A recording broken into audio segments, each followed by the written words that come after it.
વડાપ્રધાન નરેન્દ્ર મોદીના વરદ હસ્તે વર્ચ્યુઅલ માધ્યમથી પીએમ કિસાન સન્માન નિધિ યોજનાનો 23મો હપ્તો જાહેર કરવામાં આવ્યો।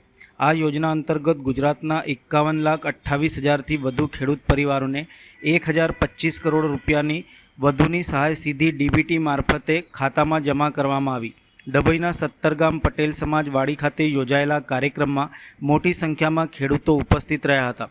કાર્યક્રમમાં ડભોઈના ધારાસભ્ય શૈલેષભાઈ મહેતા તેમજ ભાજપના તાલુકાના હોદ્દેદારો હાજર રહ્યા હતા।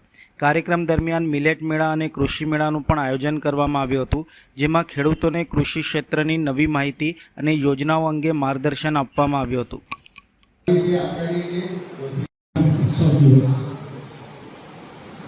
1,025 करोड़ रुपया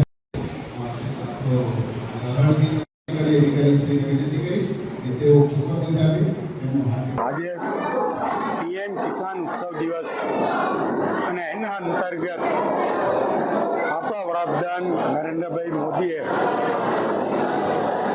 પશ્ચિમ બંગાળથી આજે ખેડૂતોના ખાતામાં 23મો હપ્તો આજે ત્યાંથી રિલીઝ કર્યો છે અને એના અનુસંધાનમાં જિલ્લા કક્ષાનો કાર્યક્રમ ડભોઈ મુકામે રાખવામાં આવ્યો અને આપ જોઈ શકો છો મોટી સંખ્યામાં ખેડૂત ભાઈ બહેનો આજે અહીંયા ઉપસ્થિત રહ્યા। લગભગ 58 લાખ ખેડૂતોને ગુજરાતમાં 1,025 કરોડ રૂપિયા એમના એકાઉન્ટમાં સીધા સરકાર દ્વારા મોકલવામાં આવે છે।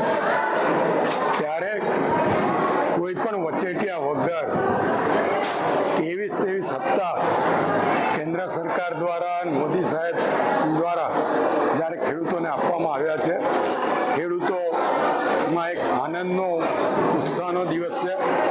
આજે પશ્ચિમ બંગાળ દિન તરીકે 21 જૂનને ઉજવવામાં આવતો હોય એ નિમિત્તે એમણે બંગાળથી ની શરૂઆત કરી છે અને બંગાળ સરકાર દ્વારા અત્યાર સુધી જે યોજનાઓનો અમલ નહોતો થતો એ ભાજપની સરકાર આવ્યા પછી આજથી શરૂ કરવામાં આવ્યો છે।